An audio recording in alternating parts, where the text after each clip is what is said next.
Germany and stuff like that. Really opened up the world. Yeah. You know, it was like this small little place out of the way, but actually it was a real wider view onto the world. At the time, all they wanted was more people with children, but the gardening, we were expected to garden, to cook out in our turn, and look after children in our turn. But Yeah, it just all work. works, you know. If I was doing the garden, then somebody had had the baby, and you kids were just playing around. And I don't remember us having bicycles before that. We moved a lot, didn't we, and stuff, so we didn't really have big stuff like that. So, like, yeah, there was a big old stash of bicycles. And I didn't actually know how to ride. So actually, no, at 13 I was like, I don't actually know how to ride a bicycle. So I actually remember learning, going around like just the house and the grounds, just trying to learn how to actually ride a bicycle and give it a go. Then like with other people, like riding around and being able to like play games and actually go a little bit further afield. A couple of miles down the road through the village and along the river, but there was a wonderful place further along. There was a bridge and a deep bit, and we used to go swimming there in spring into summer and late summer, and it was great because like I wasn't even that good a swimmer or that confident a swimmer, but like everybody's jumping in from the bridge into the water and stuff, and I remember like Simon and Dominic and Tina there were all like jumping in, and they're like go on, and like I braved up the courage and I jumped into the water, and then I remembered I couldn't really swim. It was like going underwater, being surrounded by the water, and then just swimming up through all the bubbles towards the light, and then like suddenly being there and like doing doggy paddle just to keep afloat and get to the edge and whatever, and then go, oh, actually that was really exciting and really fun, but really kind of scary. Come brother, come friend, come let us go over to the mountains and the woodlands below, and watch with delight the soft sunrise from the green glades where the orchards grow. Here there is no smoke, nor rush, nor noise, nor anyone from sick weariness sighs, but under a crystal blue sky and quiet, a lovely, lively, fresh greenness lies. Somewhere a cuckoo coos in rapturous delight, and a skylark singing soars in the height. And from somewhere the melodious murmur of a rill reappears to set the soul and heart aright. Tell brother, tell me, don't you so feel, that we could also, if we also will, bring this paradise to our life would forego, the hubbub, the madness, the run of the mill? Gina particularly was against people using the mother word because she didn't want to be a mother. She used to walk around in the nude, very beautiful. Anyway, so it wasn't appropriate for to call this naked, beautiful woman mum, so she was Gina, and so I was Kate. So yeah, it was fun. Yeah, and there was all of a sudden going on. There were bonfires and football. You remember the football games on the lawn? We used to play rounders, didn't we, as well? Yeah, and games, and they were young people. You see, they were young in their 20s, and There's lots to do for the kids. and it was just fun. You know, everybody had fun.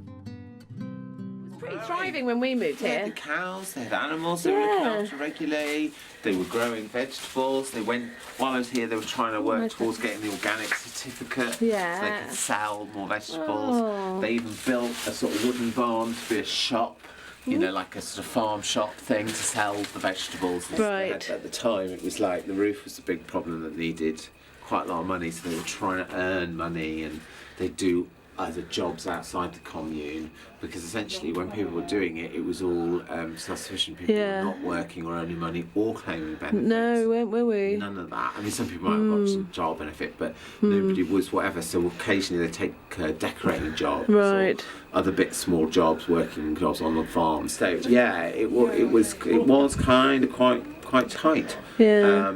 Yeah, there wasn't like loads. I remember a lot of times, like it was like, oh, having a nettle soup. Nettle, I do remember nettle soup. It was like, well, there's much else. Nettle pie, nettle. Leeks. Seemed to be a lot of leeks. A lot of They grown leeks, like yeah, whole because field there was a leeks. load of leeks.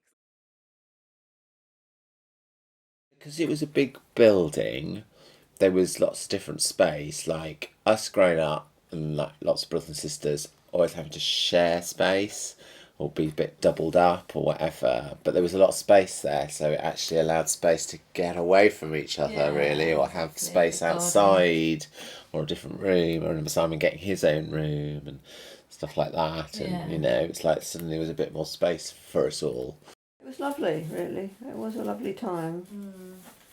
There were ups and downs, and for me, in the end, one of the reasons I left was because they had a policy that they'd accept anybody who wanted to come. Yeah. And they kept having people that I didn't like or trust around the children.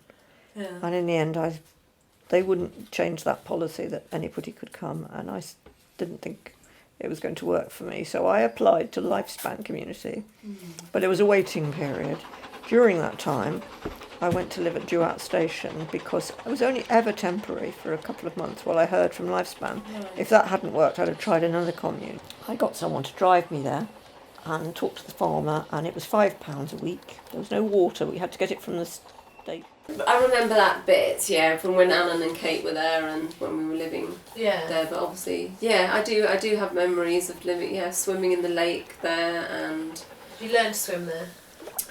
I learned to almost drown there. Yeah. I don't know if I learned to swim, but I remember almost drowning you and Kate in the pool at the back where we were all swimming. I remember us going out there and swimming when we had like full-on torrential rain and thunder and stuff. Just when we had those weird weather, weird weather where we like went out and we could be electrocuted, but it was fun.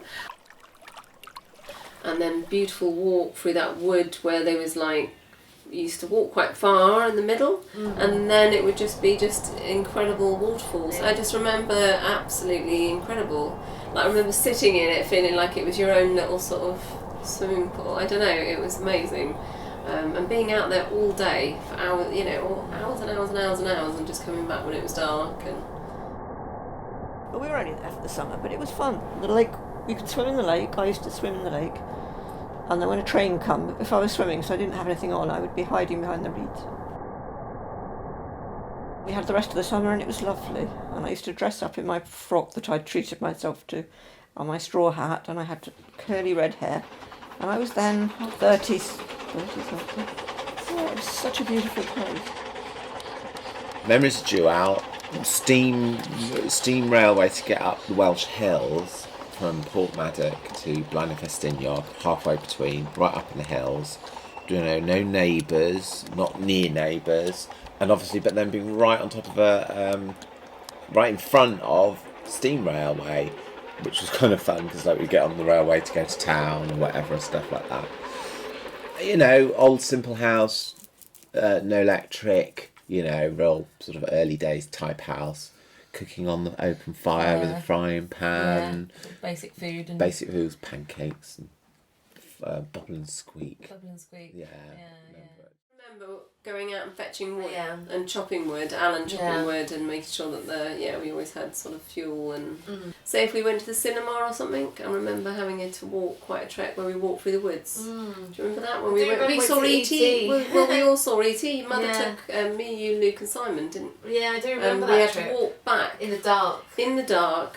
Through real I mean, goodness me, what a trek that was. About 6 miles. 6 miles was it? Yeah. My goodness.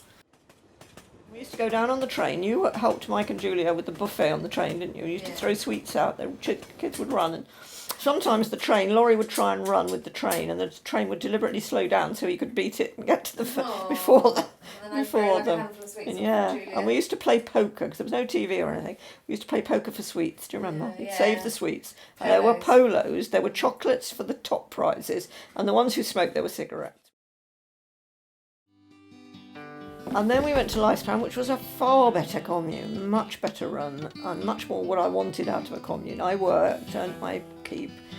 People looked after the children when I was working. I was gardening, I was illustrating their cookery books, or I'd be making the books, or we all worked, and there was money, and we were income sharing, but it was perfectly fair. We had meetings once a week.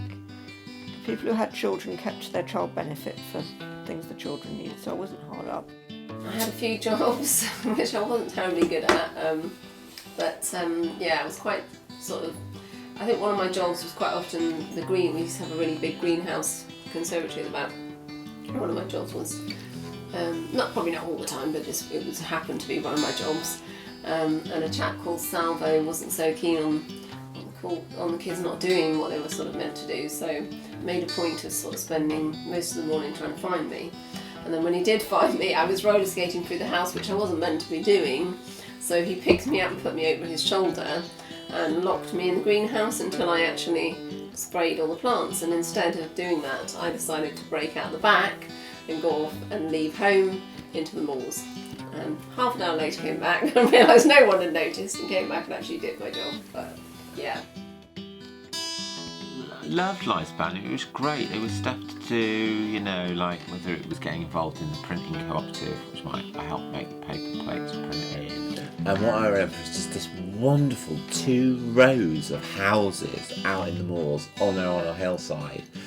But like the houses have all been knocked through at some point, so you'd be in one house and you could go upstairs and go through to another house or go down into another bit that'd been worked and whatever. So you could sort of really like, there's all these sort of very sort of home-sized rooms. You know, Wheatstone had big sort of manor-y type rooms, big staircase, big grands or whatever.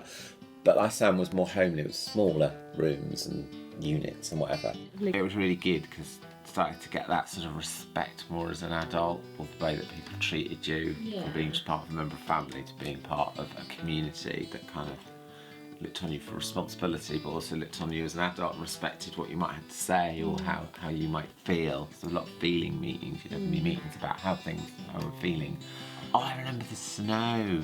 In the winter, the snow. Amazing, real heavy. I've never seen any snow since then. Yeah, heavy snow, everything white, whatever. Yeah. I think I was going for a phase of not wearing shoes that year. And not wearing shoes, just going, no, I hated shoes, hated school. Shoes to me felt like conformity, tying your feet up and stuff. And it was like, you know, school and school shoes. So like this sort of freedom of commune and whatever and stuff like that, you know, was like, no, I don't need to wear shoes, I don't need to have shoes, so not having shoes. But that winter, still not having shoes and walking through snowdrifts with no shoes, trying to get from one house to the other and like whatever and stuff and trying to keep warm. But the snows were amazing, deep and thick.